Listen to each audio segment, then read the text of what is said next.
My neighbor across the street is making me dinner tonight, and I requested taquitos, and it's going to be delicious. It's not a bird, it's not a plane, it's Superhero Slate. It's a modern podcast where we talk about everything that's great, like movies, TV, superheroes. It's Superhero Slate, oh yeah. Hello everyone and welcome to Superhero Slate, the show where we run down the latest superhero entertainment news. We love TV, movies, and superheroes, so let's talk it all out. My name is Chris Dillard. And my name is Mike Royer.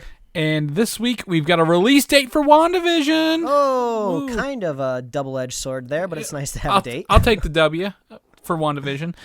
The Umbrella Academy finally officially gets that third season that they were alluding to there. Yeah, I mean, we shouldn't have been nervous, but I mean, it's Netflix. That sean 3. Yeah, that's a hard grab. I saw like so many articles about Netflix canceling anything with 2 seasons this week. I'm like, get ready for a new Justice League trailer this week. Oh, what else could they possibly show us? I don't know, and more. Isn't it so funny, the concept of getting a trailer for a movie that's already been out? It's just funny to me. Oh, yeah. Well, we talked last week. They pulled the trailer down because of music rights issues. I'm like, you'd think they would have thought that out, right? Like, I mean, how many times has Zack Snyder used the song Hallelujah in his properties? I figured to have perpetual rights, but they're gonna work something out with that. We'll figure it out. He pulls up his music library software and he just searches for things tagged gospel. He's just like, I really want to beat people over the head that when Superman is dragged out of that crater on a crucifix, that people know I'm really literally referencing the Bible. And it's just like, we get it, Zach. We all get exactly what you're doing. You're not impressing me. Yeah. So, yeah, I mean, it's definitely gonna be something we figure out as we go. I don't know how to put it. It's a weird place. Chris, hard transition here. We're living in the next gen, specifically you. Well, we're technically in the current gen, but the next generation of consoles. Yeah. Take a drink here. So this week, the Xbox Series X and S and the PlayStation 5 all came out. And shipped, hit doors if you were lucky enough to get one. Yes, and I was lucky enough to get the Xbox. It took off a couple days because I thought I'd come in, when they released, but they're like, no, we're gonna ship it to you 2 days after release. Bastards. Mike was there for this whole journey of me like not knowing where this thing was going. It was a lot of screenshots of Chris's like online account of just like, is it coming? Is it here? Yeah, like it's somewhere. When will it get here? We don't know yet. So But it finally got here. So I spent Thursday evening, Friday evening, a little bit of yesterday playing Xbox Series X. And what is interesting about this new generation is it's not one of those like they went with the motto for Xbox: if it's not broke, don't fix it. Right. The interface is the same. The games, all of the old ones work on this one. Some have upgrades. I played one of the newest launch games that's on regular Xbox One and Series is the Assassin's Creed Valhalla, which is the Norse Viking mythology Assassin's Creed. And I've missed probably, out of the 12 games that are out, I've only played maybe 3 of them, Assassin's Creed. But I will tell you, this game is really, really fun. You get to use a raven as your, it's called Odin Sight. So you can see what this raven flying above you sees, so you can scope out your land before you go, because these levels are huge, and the graphical prowess on it's pretty good, pretty good. There's a lot to do. I got lost in this dice game that was kind of like Yahtzee. I was playing with some dude. I'm like, this isn't even the real game. So on your Xbox, was Assassin's Creed considered next gen? Because I know we're on this line of just was the game really next gen, or was the new console coming out so they buffed it so it would be a next gen but also be on last gen? Is there anything purely next gen Series X exclusive right now? No, there's not. So that's one of the things, even one of the launch titles they were saying was going to be Halo, right? Mm-hmm. It still works on both consoles. Xbox has really taken this approach called smart delivery. So if you have a game on the Xbox One and the publisher made a new generation version of it or upgrades for that game, you instantly get that download when you put the game in and you're playing this next generation enhanced version. So I could not tell you what the Assassin's Creed Valhalla is missing on my Xbox One, but I can go play it on my Xbox One absolutely no problem, which is really cool, right? Like I can go back and forth, especially for families. If you have like a digital download and like 4 Xboxes, like or 2 or 3 Xboxes with your kids, they can all play, right? Like pretty easily. But Assassin's Creed Valhalla had an update. I've been playing Fortnite with my friends, and this has been the best one, I think, to tell the differences is. Like, it's subtle differences right now because it's still launch week, but like there are clouds in the sky when you drop out of the bus now, and you can't see the ground until you bust through those clouds, which is not on the old generations. So I was sending screenshots and videos to my friends who were playing on the older ones because, again, I'm on an Xbox Series X. My friend Brian is on an Xbox One. And my other friends, Adam and Greg, they're on PlayStation 4s. So it's fun to know that we're all playing the same game at different graphical fidelities across generations. Yeah, just a little bit more buff. That's hacks, Chris. Yeah. You paid to win. You got those extra pixels, so you're able to aim better, and that's why you're beating the noobs on the slower consoles. Exactly. And then the last thing, I didn't put it in here, but actually, Borderlands 3 got one of these updates, right? I picked it up whenever Redbox was selling off all their video games, so I have a disc version of it. I popped in the disc. It's like, hey, you have the Xbox Series X. Would you like to get the Series X enhanced download? So I said yes. This game used to take over 2 minutes to load into the first level or whatever level I was in. It does it in 20 seconds. Nice. So whenever everyone's like, is it mind blowing? Is it so many changes? It's not, but it's like the quality of life improvements that matter. Yeah. Also, it's a strange time. We got these brand new consoles, but nothing is really out there flexing on these consoles yet. Like it'll be a little while until there's a real console exclusive that you can't get anywhere else that's using all of the little intricacies of the platform. So it is kind of weird. It's like I feel like there should be more fanfare, but like you said, if Halo would have came with it, I think it'd be a different story. But now everybody, like, not even everybody can get these consoles yet, so I feel like it won't be until probably spring next year when this kind of really kind of heats up. Yeah, exactly. And they start making those exclusive games that aren't back and forth. But I also at the same time I feel it's cool because I'm not missing out with people who don't have a new. I don't have to go back to my original Xbox One to play with my friends who only have the Xbox One, right? Like everyone can play together. Yeah, I mean, I'm not missing out on, I think, one of the biggest titles that dropped this week because I don't even have a PlayStation 4 Pro. I just have the PlayStation 4 Slim, which is just like the old architecture, Yeah, so the other thing I've been playing this week, in my Mike too, is Spider-Man Miles Morales. Yeah. Which was kind of touted. Everyone's like, oh, you got to get a PlayStation 5 to play this. You don't. You can play it on a PlayStation 4 just fine. And that's what we've both been doing. I've been playing on my Spider-Man 1 PlayStation 4 Pro, the themed one, and you on your Slim. And I've not beat the game yet, but I sunk a lot more time into this game than I have on my Xbox. Yeah, you saying it, you haven't beat it yet makes it sound like you've put quite a bit of mileage on it. Miles, if you will. Quite a bit of miles on it. Yeah, I don't know exactly how far I'm into it yet, but I've put a couple hours into it, so I've gotten my feet. Man, it's fun. It has a really great opening kind of segment where I don't want to spoil anything because I think it's a fun game, and there's not really a whole lot to give away at the moment, at least to where I'm in the game. But there's like a Sinister Six boss battle at the beginning that has a really fun set piece where you're going through one of these interiors where you don't usually get to visit interiors through the main map. So that's for special kind of like boss battles. So that was fun, and you get to kind of like learn your Venom powers. And I don't know about you. You might be able to speak more to it since you told me you just finished beating Spider-Man 2018. What did you say on Ultimate? Is that the difficulty you finished it on? Yes. So Wednesday, I a year or so ago, I started whenever Spider-Man released the New Game Plus mode, right? Like you go back and play with your upgrades from the start. I'm like, well, if I have all my upgrades, I can boost up the difficulty. So I beat it on Ultimate Wednesday, I think, before this came out. And I don't know what you're going to ask, but these feel like different games. Very much different characters. Yeah, I was going to say even down to the cinematics. I felt like the editing and just the stylization of the cinematics were just more engaging. So I felt like everything about the Spider-Man 2018 game that you loved, I feel like just got even better in this game. Like you got these new mechanics with Miles having different powers. I just got his camo ability, and that'll tell you where I'm at in the game. Yeah. he has this new Venom power. So it's just adding more stuff to the game. Like, you're just getting more. Nothing's been taken away from you. And another thing I was going to ask you, it seems like you're starting this game off with more abilities than where you started in the previous Spider-Man game.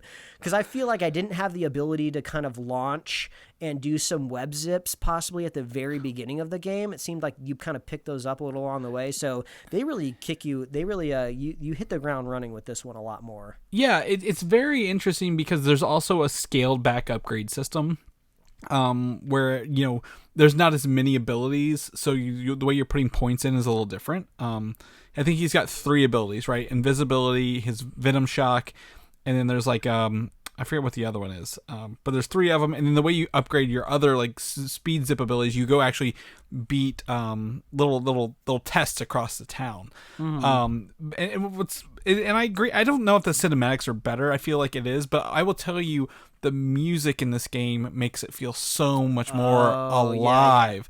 Yeah. If you take Miles into the Spider-Verse movie, right? Grab that vibe and aesthetic, and then also grab the regular I guess Spider-Man universe and put it together, and this just nails it perfectly. Like, it is so fun to hear the music, and they really grabbed into that Spider-Verse stuff and just embraced it. But he still feels standalone and different because he's in this game universe. And on top of that, since they have this world already built, being able to add the snow aesthetic, I love it. It just feels like a totally different time because it is. We got it here in the winter, and it just feels great. It feels cozy, and I mean, I know everybody kind of has like different opinions on like big cities in New York and stuff, but growing up watching like Home Alone, especially the second one where he goes to New York City, like that opening kind of a level has you like going through like a New York mall with like decorations and stuff, and I was like, this is great. Like, this is exactly the time of the year to be playing this game. I'm just having a blast, and it's just, I can't I love this. It's such a good pick up and play game because that's kind of how my gameplay style is. I don't really settle in for long sessions anymore. I like to play for like maybe an hour at max and go on and do something else and maybe come back, and this game is perfect for pick up and play. Yeah, what's cool is since I played the other one, I'm very familiar with that New York, where I was going in the 2018 Spider-Man game. With the snow and the small changes, less leaves, skinny, bare trees, it feels like a whole new town and a whole new map. And it is the same. You look at it, you see the layout's the same. You don't actually have to, thankfully, go unlock the map as you go in this one. You're like, oh, I already know what New York looks like. I don't have to go unlock parts of New York again because that would just be repetitive. So everything feels different. The side missions, I don't know how many you've played of those, like the ones you find on the street or using the really cool Spider-Man app in this game, feel longer. You're not just going to stop this car, then go back to that person. There's like multi-points along the way to make these feel more fleshed out and like the city's alive and the people are there. I'll have to check out a few more of those. I think it's kind of funny that obviously they're saving expanding the city for like the next proper sequel. I think they've already stated, or at least it's very strong rumors, that Brooklyn is going to be available in the next Spider-Man game. So that'll really increase the map. I just thought it was kind of funny that Miles is from Brooklyn, but they had to move him to Harlem to make him set in the game map that they've already made. So I was like, oh, that's funny. He's waxing poetically about like Brooklyn, but like we can't go there. So I just found that kind of funny. Yeah, this game does not feel like a next generation update game, which is kind of sad, and I'm sure it would look a little better on that, but at the same time, like, it feels familiar with the 2018 Spider-Man, which is awesome at the same time because they're both just great games. If you don't have a PlayStation 4, I recommend finding a cheap one this holiday and giving these things a go because they're worth it. Yeah. I feel like the only 2 downsides that I can pick up right now, just to be fair, they just kind of seem more to be decisions because the core gameplay is great. I mean, obviously, the new model for Peter Parker is just so odd in context of Miles. Like, there's scenes at the beginning of the game where they're right next to each other with their masks off. Peter is doling out advice, being a mentor, and like Miles looks older than the new character model. Like it just looks like a kid. It looks like a college kid. Miles is talking to a high school kid, and it's just like, it's such a bad decision. But like, I don't put that on the game developers at all. I feel like that's an executive. That's somebody at Sony who's crossing bridges and like trying to like, flesh out their Spider-Man wallet by putting a new face on him. It wasn't that. Even the developers did come and say like this face model matches the voice actor better, so then they capture the voice actor's face with the thing. It moves better than the other one did. I disagree. But well, I disagree as well. But the developers did come and say this is why we made this decision. But after playing 2018 and then following immediately up with this and seeing this new Peter Parker, I'm like, I hate it. I hate it so bad. But I'm not letting it detract from the game, like you said. Yeah, luckily it's a very Miles forward game, so you don't have to deal with it that much. The only other thing that was a little detrimental, I would say, to the story is, like I just said, I just kind of picked up the camouflage ability, and not long before that, you get the iconic suit that you see on the cover of the game, right? Mm-hmm. So at the very beginning of the game, you're in a proto Spider-Man suit, and then you move to a slightly more refined spider suit, but you're still very much in the Spider-Man colors. But it kind of almost looks like the Halloween costume that you see Miles have in the Spider-Verse movie. So I kind of see what they're going for there, because, he's finally like going off on his own, learning how to be Spider-Man. And then the narrative of the game is telling you you're going to earn your next suit. There's going to be a big character development in the game, and you're going to get that slick black suit that you see on the front of your box art. But actually, depending on your pre-order bonus and what you've unlocked, you can change your suit right away. Yeah. So like you can change out from that little Halloween suit to a polished like black and white suit, or I don't know if it was a pre-order bonus or if it's just in the game for anybody, but I could put on the Spider-Verse movie suit right away. So that's what I ran almost all the game with until I got the cover suit, because it is a pre-order bonus for those. But yeah, so it's just kind of like, I guess, give power to the players, give them the control, but I feel like they should have locked off the suit options until you got that iconic suit, because from a narrative point of view, I felt like it really undercut unlocking that suit, because I was just like, dude, I can put on 4 suits before this one. It doesn't really make any sense to me, but it's just kind of a little bit more of a story nitpick. But like, man, if you like the other Spider-Man game, you're going to have nothing but fun with this. You have the entire map at your disposal, brand new themes. It's great. New gameplay, new mechanics. You have to I'm loving it. You have to rethink. I mean, again, coming fresh off the other one, I had to rethink how I was playing, because Miles' moveset is way different. And he, just a point for everybody, he takes more damage than the other Spider-Man. And I'm like, I'm very weak in some of these moments, but I'm like, I need to be watching my health more. Whereas the other one, with Spider-Man, I could like zip around a little faster. He's a little more agile, and Miles is more of a brawler. So, definitely a fun journey. I recommend it to anyone who has. Yeah, I mean, it's an easy handoff. Yeah, I feel no guilt talking this far about Spider-Man, because how often do we get to talk about a superhero video game on this show? It doesn't happen too often. Yeah. So it's only the second superhero video game this year that blew up a bridge. Let's just I guess that's true. Let's just put it out. I know people talk about that meme all the time in like superhero movies, but I'm just like, man, they're blowing up bridges all the time in these Spider-Man games. The bridge fares must be off the charts to offset the cost of superheroes and villains in the cities. Mm-hmm. Yeah, exactly. How long does it take to fix these bridges? That's got to be months, if not years, of people not being able to get in Manhattan. Yeah, man, I don't know. Well, and the other thing is the one of the characters in this, the Krieger character. By the way, I had to look up the voice actor. It's Troy Baker, who voices Bruce Banner in the Avengers game as well. That's why it sounded familiar. Yeah, I thought it sounded like Nathan Fillion. I was like, is that Nathan Fillion voicing this? Nathan, you in my game? Yeah, and then I'm like, his face doesn't line up with this face, so that developer thing doesn't line up at all. They're talking about this. Come on, people. But it does look like Troy Baker. So I'm like, yeah, shit, they got it. So anyway, that's the video games. If you guys questions about the Series X, you want to know anything, let me know. I will tell you, it is a fast son of a bitch of a console. It is stupidly fast, and I'm like, I can't believe it. It's just to go back to that. Someone's like, well, why did you get it if it's not that, if it's the same interface, same games? I'm like, well, it's like when you buy a laptop, right? You don't buy a laptop so you can only run exclusive programs on that laptop. You run it so you can run all the old programs you had better, and then they will add new stuff later. So I'm like, that's kind of the upgrade path. But either way, and Spider-Man, fantastic. As Mike would say, chef's kiss to that. So there you go. What else have you been watching up to? I want to get to this last one here because I mean you've got some other stuff, but this last one is I've been waiting. I've been sitting on this for months, chomping at the bit. First off, an interesting recommend that I came across. It was a show that was recently just added to Amazon Prime. I was under the impression when I clicked play, I thought it was an Amazon original, but it was not. So this show is titled Wayne, and it is from the writers of Deadpool 1 and 2. They got their own show.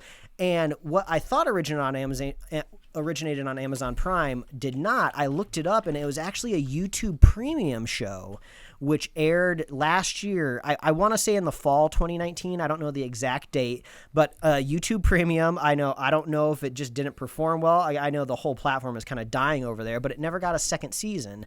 But they just added it recently to Prime, I believe, at the beginning of November, and we started watching it, and it's just great. It's hilarious. It's just about this kind of out of luck kid who lives in Massachusetts. Everybody in the show is kind of like this garbage, like kind of white trash, if you will, or I guess New England trash, however you want to say it. And his only goal in life when everything falls apart at being 16 is taking a road trip down to Florida to get his father's Trans Am back.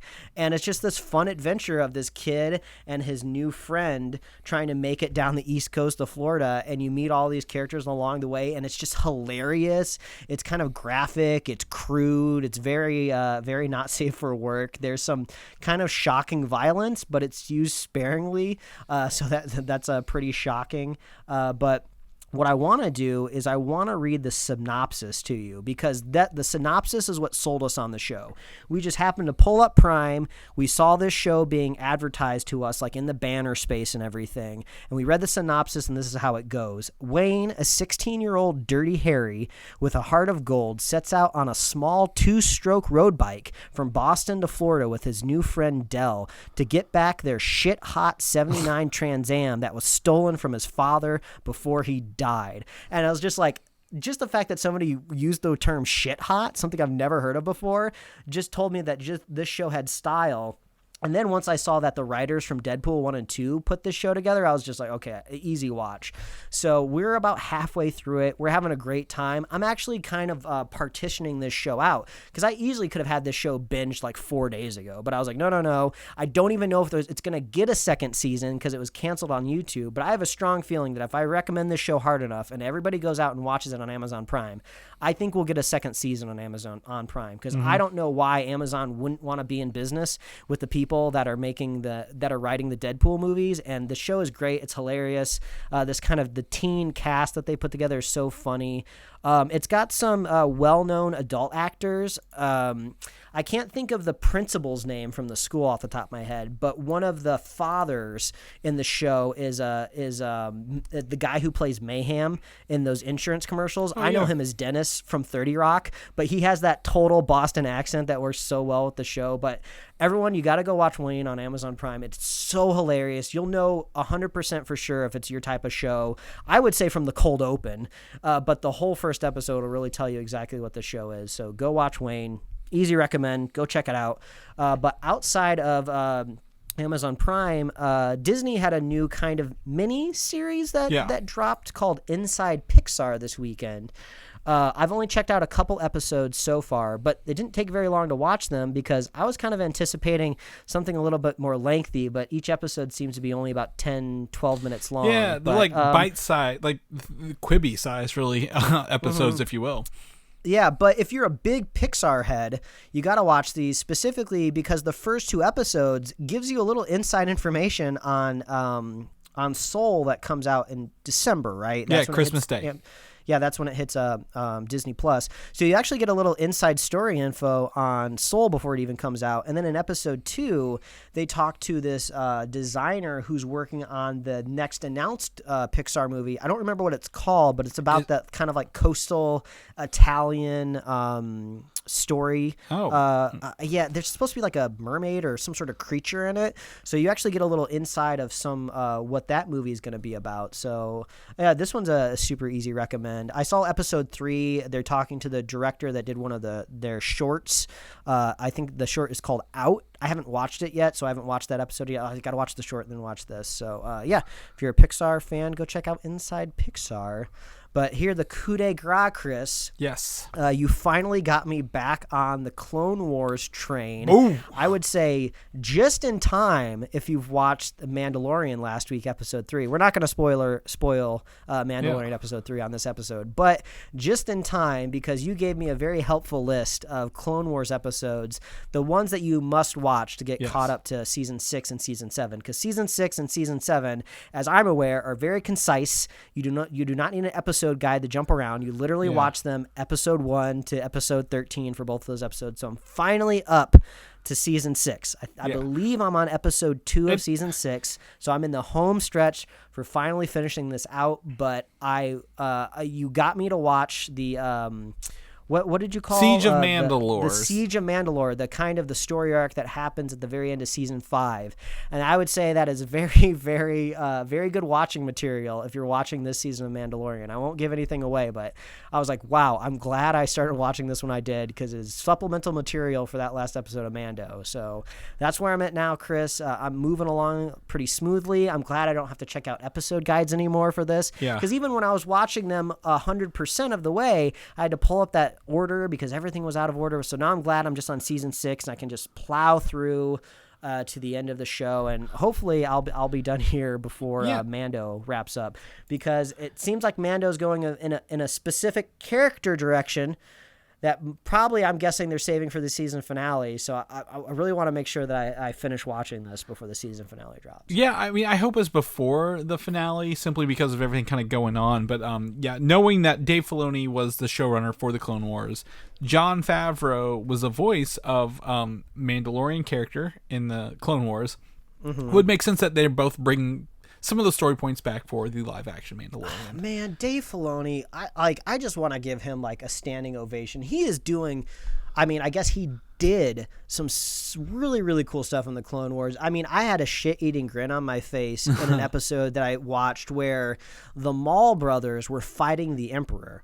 And it was just great because it's so cool to see the Emperor go from feeble old man to just like cranked up to 11, because you only ever get to see him fight Yoda, which is cool, but it's more of like a battle of like size and wits where like you get to see these 3 Sith just battle it all out. And it was so cool. It was great to see it.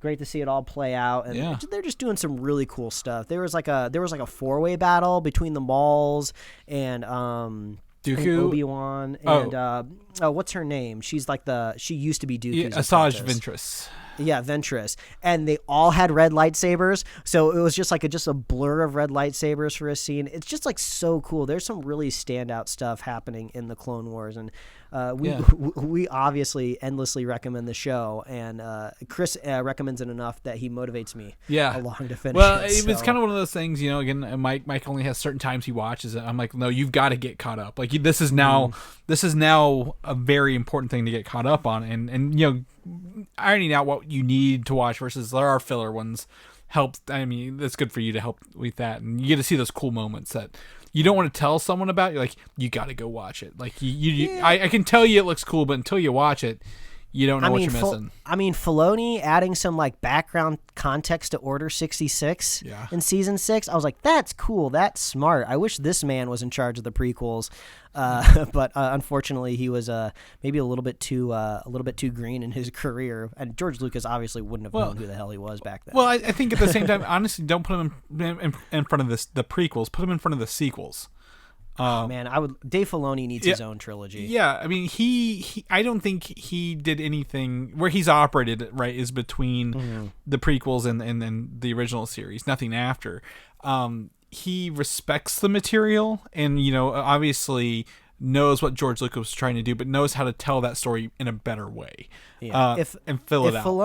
If Filoni doesn't get his own trilogy, Disney just needs to throw a bunch of money on him to make whatever he wants. Yeah. It could be an original idea. He could be reviving an old property that they might own, but I got to see more Filoni. I need it. He's so good. He needs to be the bookkeeper. No matter what it is, we're gonna go ask Dave. He is the Oracle. yeah. Like we said, he's our Feige for Star Wars and should be going forward. So that's great. It's awesome. We are halfway through the episode, or at least 30 minutes in of what was normally an hour. So let's jump into some actual news here. First and foremost, this is weird. Justice League, right? Zack Snyder's working on it, right? They've done these several weeks of reshoots, according to the reports. But apparently, these reshoots are only adding like 5 minutes of footage to this 4-hour movie. So, what's up with that? Yeah, a very important caveat that I asked you for clarification on, which you cleared up when you sent this to me earlier this week, is this is all of the new footage that was shot. So theoretically, we are going to be getting more stuff that we've never seen before, but that's going to be additional footage that was left on the cutting room floor that Snyder already filmed back in the day. So it's not like you're getting like the unrated DVD version and they just threw in a bunch of like, you know, scenes that you didn't see. So who knows exactly what the new runtime is going to be of new footage. Hopefully it's well more than 5 minutes, because if you're going to put me through Justice League all over again and all of this hashtag nonsense, I want it like, it's probably a long shot, but I want at least a third of the new material. Like for me to like really consider this like something like brand new and shiny, I need at least a third of this to be new. But we also know he's using nothing Joss Whedon shot, which was, I think, had to be over half the movie to get the director credit. So, and that would have been only be like what, an hour? So yes, I think we're getting 3 extra hours of this.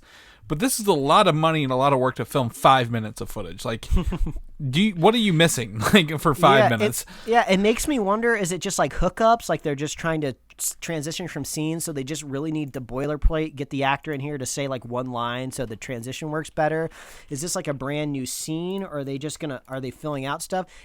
Are they adding like a whole like a dark side fight? I doubt it, but maybe, who knows? I would imagine a dark side fight could be a lot of CG. So and that makes me wonder how much, if a scene is totally CG, do they consider that a reshoot? You know, if they even have to bring an actor in, I don't know. I don't think so, because you don't get the whole production team available. You don't have to book any sets, right? Like, or rehire your actors for that. So I don't think that would count as a reshoot. Yeah, so I guess gleaning from this is like you said, there seems to be a lot left out on the cutting room floor. I guess Zack Snyder just does he get a lot of coverage? Does he just film a lot knowing that he's going to get rid of a lot? I don't know. Well, only questions. Yeah, and apparently, at least because this was not in the original movie and it wasn't filmed, some of this is Jared Leto as the Joker, right? Returning in what Zack Snyder called a road-weary design. So this is like several years after we last saw him in the Suicide Squad, right? So what does this even mean?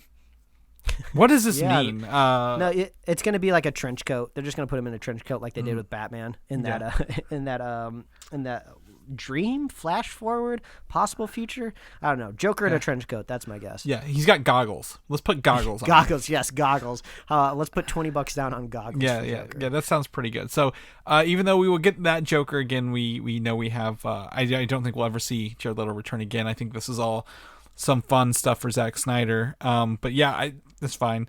Also, I want to say it was a composer or producer, somebody was talking about the new trailer dropping on get ready for something on November 17th.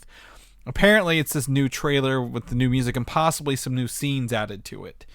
I feel like this is going to be the repeating trend for the next year, with the same trailer with just a little more footage. Same trailer, but just a little more footage than before. So I'm not overly hyped, but unless they drop something completely new, but I'm not expecting a brand new trailer. Yeah. For that, and we'll be talking about that next week. So Zack Snyder's Justice League on the table for HBO Max next year. Wonder Woman 84 on the calendar for this year still. But Variety was reporting that the studio executives are having a debate between 2 options they want to do for this to make it viable. One is push it to summer of 2021, new release date, right? Just scratch off 2020 for movies the best one we saw was Bloodshot, call it a win, and start everything 2021, or they're going to let it have its Christmas date and then move it to HBO Max in January to get more subscribers, because they're not quite Disney Plus, they're not quite Netflix numbers, they're never gonna be, but it uses as a draw to get new subscribers in the new year.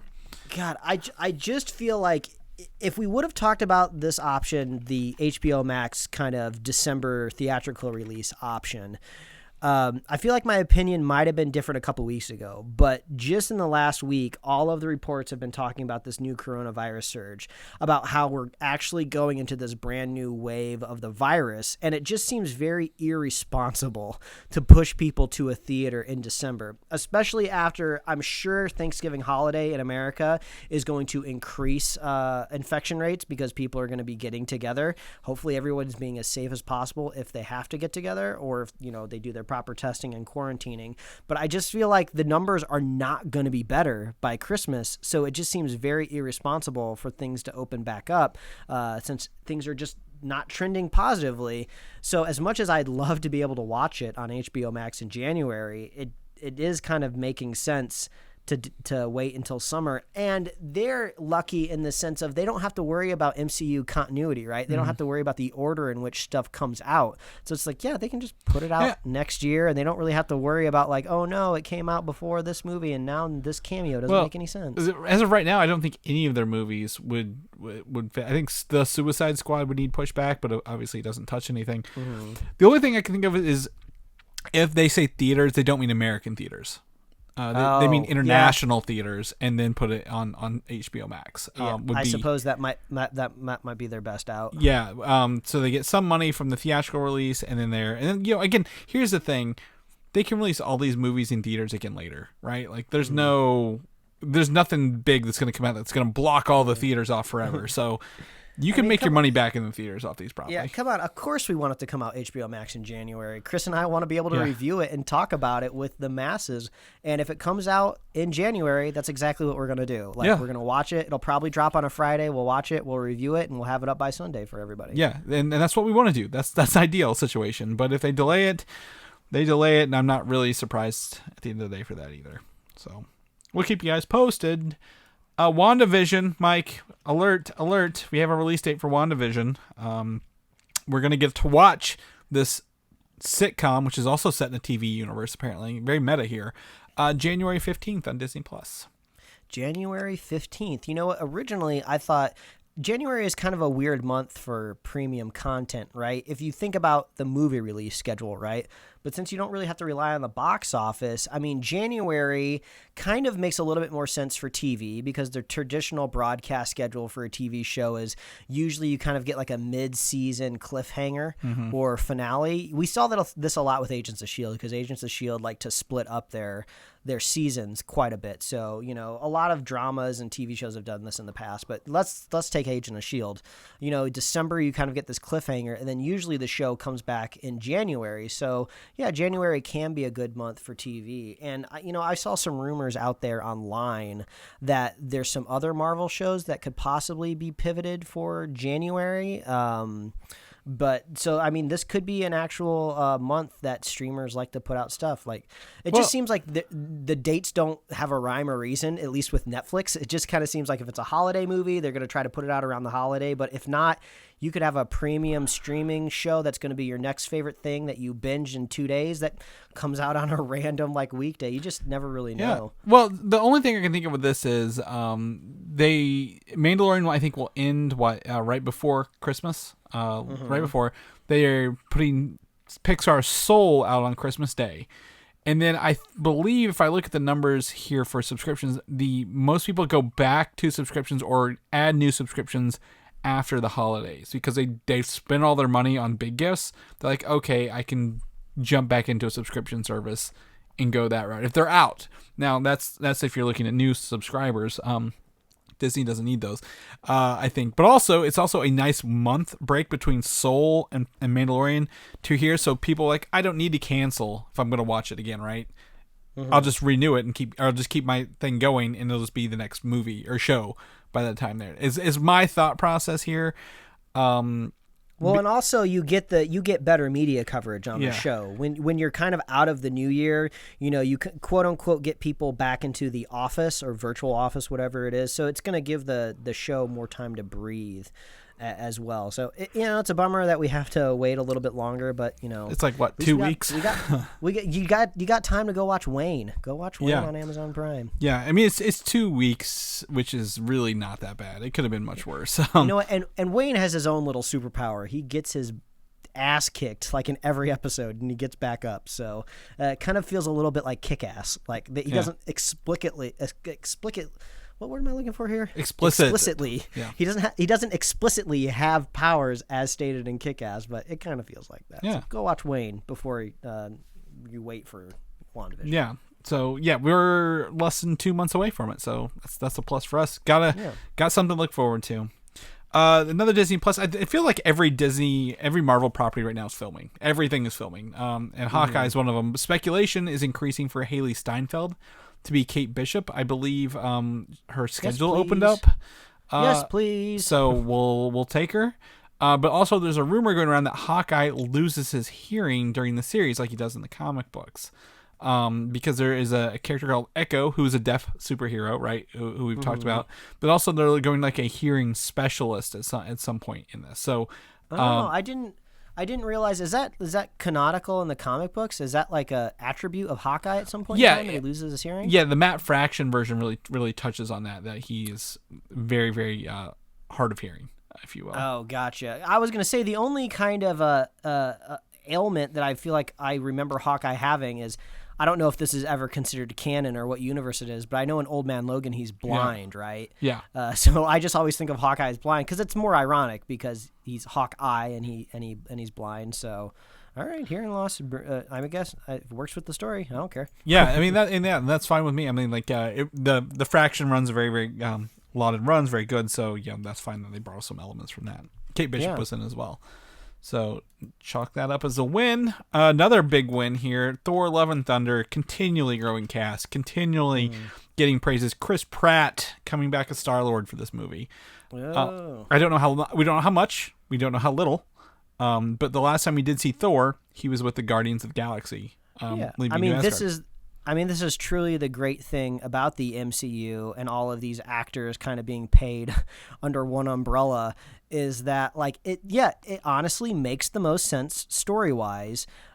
Just like if you were reading like a comic book, at least the first page, have some sort of tag on it that hooks up with the last time you saw him. Like he doesn't have to literally go on a mission with the Guardians of the Galaxy at the beginning of his movie, but we could see the tail end of a mission complete or something like that, or him and Star-Lord at some intergalactic bar, and he's like, "Oh, it was great working with you." Obviously funnier than my ideas that I'm pitching, but this is great. This is what you love about continuity of a universe is makes sense for Star-Lord to be in this movie, right? Exactly. And then also on top of that, Vin Diesel was seen headed to Australia where they're filming this, putting speculation that Groot might be in the film. No.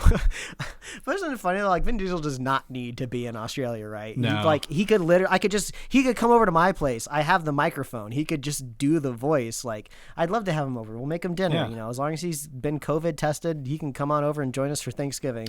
I got a nice Yeti X for you to talk into. Yeah. But I guess any excuse to go to travel on the company's dime, take it. Well, and then who knows, how much time has passed? Is this Groot grown up again to a bigger Groot, or is it still Teen Groot? But we do know from Infinity War and Endgame, Thor has a thing for Groot, calling him Twig. Several times a tree. He made the Stormbreaker handle. They're bonded forever. Exactly. So I think it's fine. And Bradley Cooper, I expect that to be the next thing. Recording lines in Australia for Rocket. I expect that to be some fun. Dave Bautista, I guess, would be the other one too, who'd need to be there in person. So I expect to see maybe more Guardians of the Galaxy pop up, or it's a little thing, and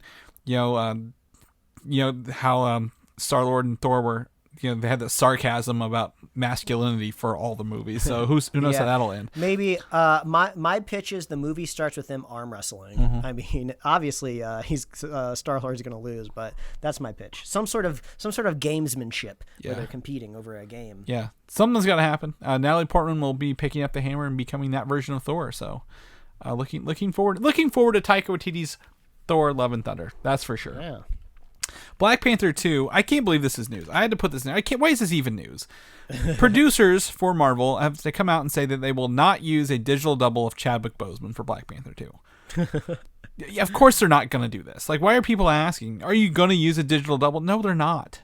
Like, that would be absolutely offensive all around. So well also at the same time is I feel like they have so much footage of Chadwick that I would imagine like, you know what, when this news happened, when Chadwick Boseman passed away, we kind of avoided talking about what was going to happen in Black Panther 2 because it just didn't seem like the right time to start speculating. Yeah. Even though this is what we love to do on the show. We love speculating. We love talking about rumors, but it just seemed too soon. So I think then we would have obviously said, like, yeah, doing some sort of weird Tupac bring back to life or digital double for a character that just tragically passed away. You know, time plus tragedy, people, and it has obviously not been enough time. And, you know, I wonder if any of these actors have, like, contractual clauses, you know, especially with how good computer doubles are now. Like, maybe they don't even have the legal option to do it. But, yeah, I am really curious how the story is going to go, right? Because, obviously, the first thing that you have to do is you have to tell the people in your world how they lost Black Panther. So I'm curious how they're going to cover it. You know, there's going to be some sort of imagery of Chadwick in the movie in some way because you have to send the character off in some sort of way. They have a whole afterlife where I could see him being there. Yeah. So yeah, it does make me wonder, what does this mean exactly? This is your ideas are under the basis assumption that they do not recast T'Challa. Oh, you think that's gonna? Do you think that's gonna happen? I think it's on the table. If you look at the MCU, they have recast the Hulk. I know he didn't die. I know it's tragic, but what do you do if you like look, how is it doable with an actor to make this respectable and not offend that, you know, the passing of this person? I think there's a possibility.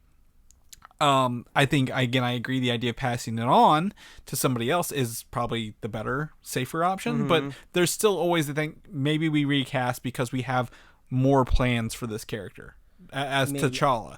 I feel like I don't know who the roster or how many people that could possibly fill the boots. Yeah. But I feel like if you really want people to rally around a recast, it's just got to be some iconic African-American actor, or African, it doesn't have to be American, just some actor that just everybody's like, wow, this person is an institution and they know that they will take this role seriously. Whereas in, like, really, I mean, Chadwick was somewhat unknown to the major masses when he took on the mantle of Black Panther, and that worked out really, really well. And it seems like they wouldn't be able to do that again, right? You can't just bring in a brand new person to fill those shoes, right? So I'm glad we both agree that the best idea is to hand over the mantle, but I suppose it is an option that they could recast. Yeah, again, it's not, I mean, not to say, but like in comic books, you get a new artist, you get a new series for the same character, they look different, right? Like, it's not like there's like, you have to draw them like this every time. There's like a caricature. Movies are different. This whole thing's different. It's very unique. Yeah, that would be such a fine needle to thread. Yeah. I'm not saying it's not possible, but ooh, that would be a backflip and a front flip at the same time. But the fact someone be like, you're going to use a digital double, right? Like, no, that's stupid. That's the stupidest thing you could ever say. Why would you do that? I mean, especially for a main character. The only reason people are like, well, they did it for Carrie Fisher. Carrie Fisher is not the star of Star Wars. She's a side character of Star Wars now, right? Like that, when they did the sequels, like they used some footage they had and they put her in CG when they could, but like, she's not the main character. Rey was the main character, though. So no one cared enough about Tarkin to really worry if he was. And his family, I believed, was okay with it. They asked permission before they did any of that. But yeah, this is brand new territory. It's so strange. I mean, how are you gonna? I'm just more curious, narrative wise. You know, if they have to, write Black Panther out of the movie. I do not want to be the person with that burden. No, I guess they'd write T'Challa out, but like, again, at the same, I don't know if Letitia Wright would be the best character to pick up as Shuri as Black Panther, right? Follow whole movie. I just don't know. Yeah. So wow. God, what a story. The Punisher, John Bernthal seems to think that he's going to get a season 3 down the road. John, I don't know what to tell you, man. I mean, I think people like his version of it, right? I think he's character. I think actors, of course, want work. So they're like, yeah, I'd do a season 3 in a heartbeat. And they can hold on to it. That's fine. But I just don't think it'll be at Netflix, and I don't think they'll want any of those actors in the MCU. Yeah, I think we say this all of the time. I mean, all respect to John Bernthal and any of these great actors that do these amazing performances. They usually know the least about projects. Unless they're a producer that got the project off the ground and running, they're just waiting around for their agent to send them a copy of the scripts. I mean, they don't really have much push and pull. I mean, like, you have to be like Tom Holland level Spider-Man to really have any push and pull. And even then, it sounds like by the reports that you got to literally call somebody up and start crying. Yeah. So, I mean, John Bernthal, I mean, I'm glad you still got the energy. Yeah. But John Bernthal should be in the next John Wick movie. That would be rad. I want to see him go toe-to-toe with John Wick in some way. I don't want him to fight. I don't want him to be the enemy. I want him to be on his team. Ooh, that'd be cool. I like that idea. Yeah, because you get them both on the same side. That's where you want to see. I want to see John Bernthal not as an anti-hero or villain. I want to see him as the hero with John Wick. So I think there's a lot of properties on Netflix. Like, Chris Hemsworth did Extraction earlier this year, right? Like, there are other secondhand superhero things he could do and probably be fantastic in and really knock out of the park that he should be doing, rather than worry about a 3rd season of The Punisher. Ooh, what if John Bernthal was a cop in over his head trying to investigate the underground assassin world? He just starts to dip his toe in, realize he got in too far, and now he's a cop that, is just trying to survive.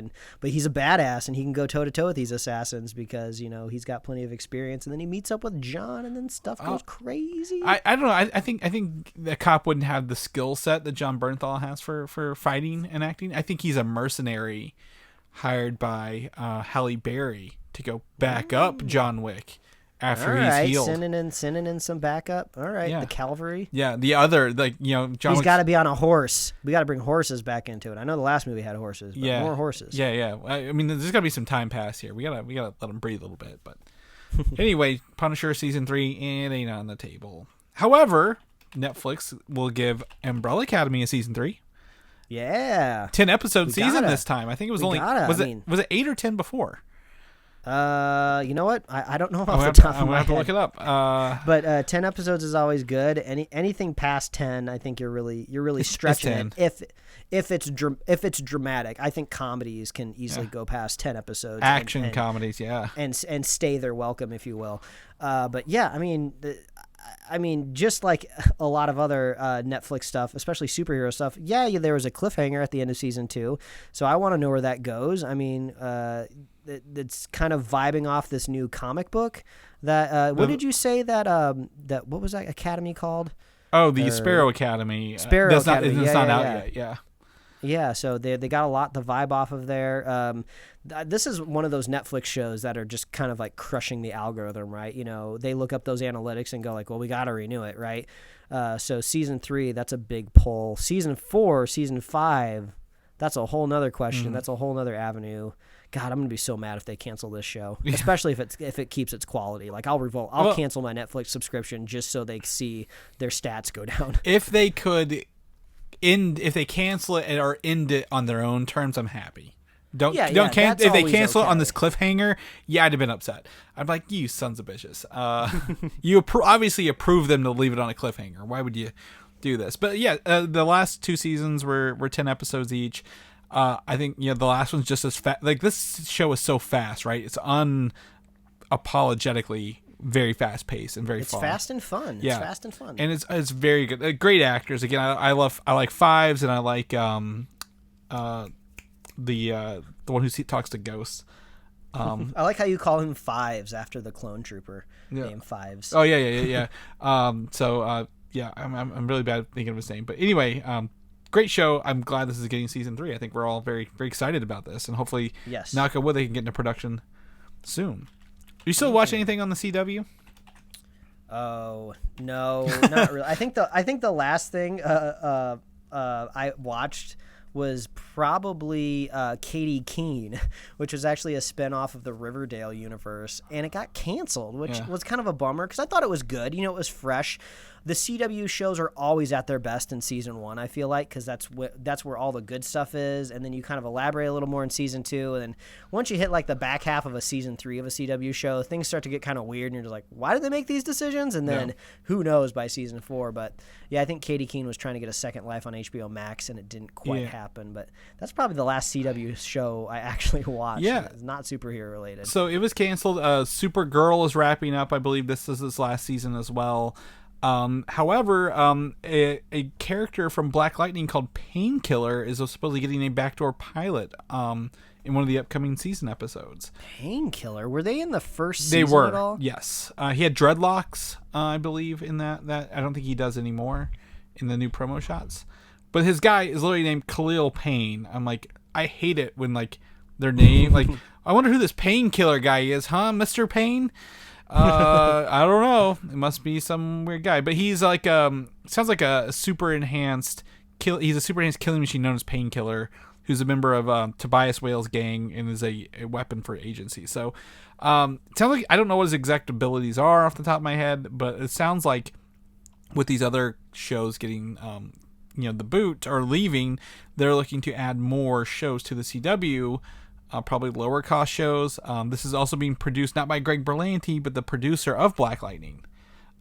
So sounds like maybe they're working on something fun here. I mean, that is always that always is like a secret backdoor strategy that some of these CW shows do have, is kind of the niche, crazy, passionate audience, because that's what Legends of Tomorrow has, right? Like, I never hear anybody talk about that show anymore, but when I do hear somebody talk about it, they're just like, it's genius. It's amazing what they're doing on this show.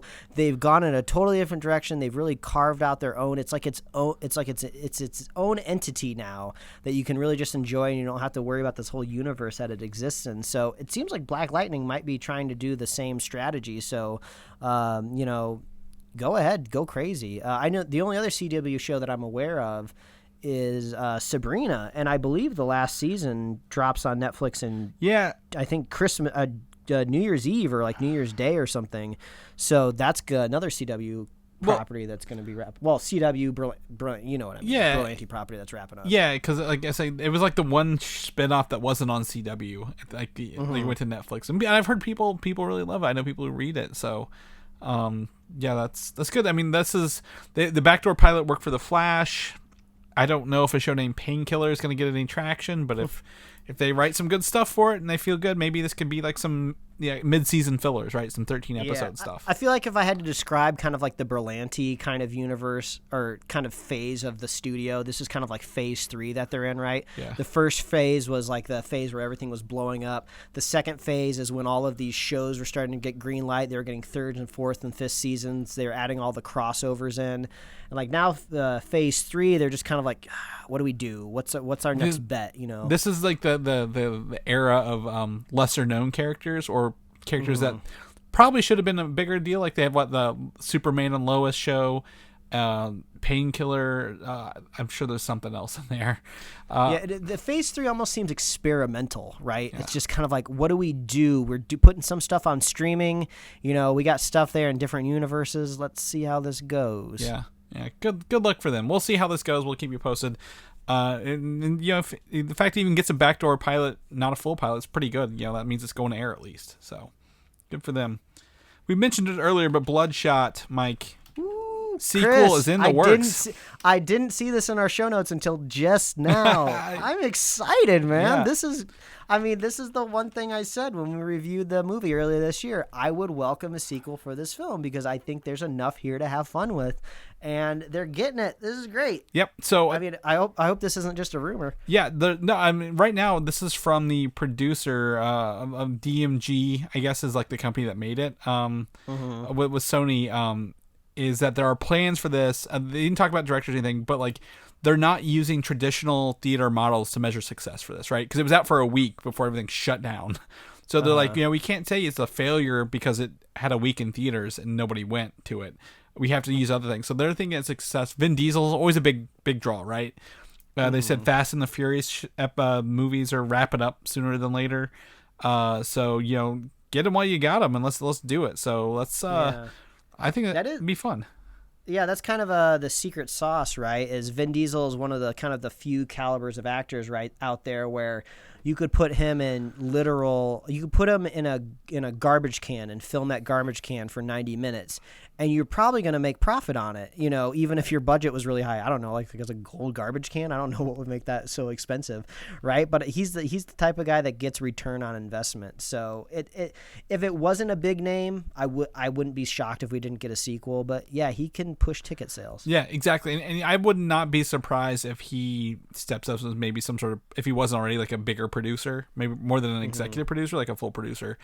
The only thing is, the only thing that would put us in, like they were talking about doing this Valiant Universe, Cinematic Universe. Paramount acquired the rights to one of the series called Harbinger from Sony last year. So it sounds like it might just be a Bloodshot solo universe, or maybe pull in like Exo Manowar or Rye or something like that. So. Yeah, I don't want to be crass if somebody out there truly loves these characters, but like me, I don't think most people really care so much. Here, meet these characters you don't know, and go that route. So yeah, I think this was great news. Like I said, we had a good. I mean, it was an okay film earlier this year, right? Like, not it was offensive. Okay. It wasn't a waste of time, which you can't ask for much more in 2020 right now. Well, even before that, we're like, we're in a year full of Marvel movies and DC movies. What are we gonna get? And then it was like, Bloodshot. Will it be? But like, yeah, it's all right. Turned out okay. Lastly, do you remember watching The Scorpion King as a young child? I remember The Scorpion King. You watched it last week? No, I'm kidding.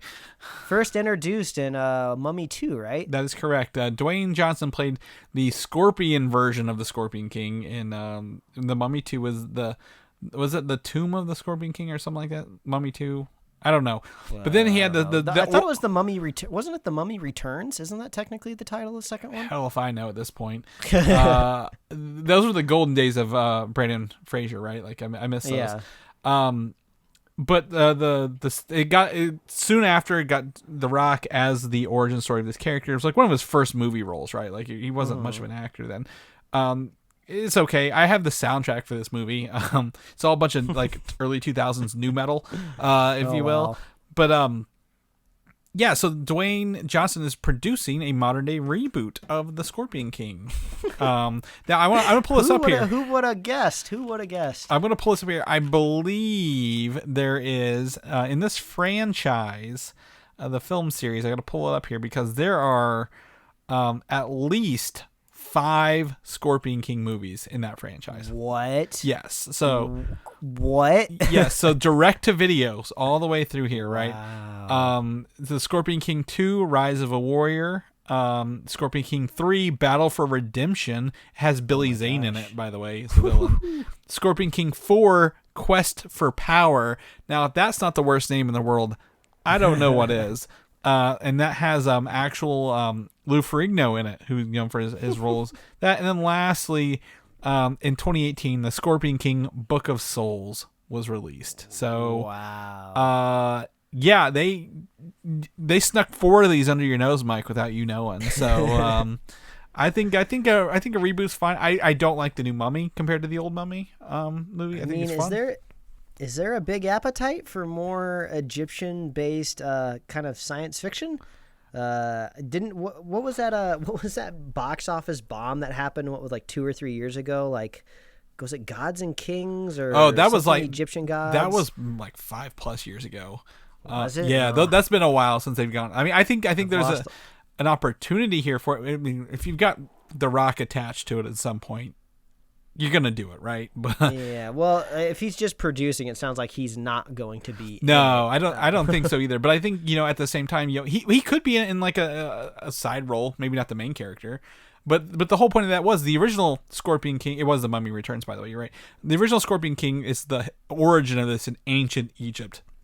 This new one will be a actual like modern day version of this, like a contemporary adaptation of this character. Well, so like some barista in Queens is gonna find out that they're the heir to the Scorpion King, and they find the old staff in their grandpa's basement, and then I've become the Scorpion King. I'm just trying to figure out how are they modernizing this. Yeah, but like, I mean, you put them in.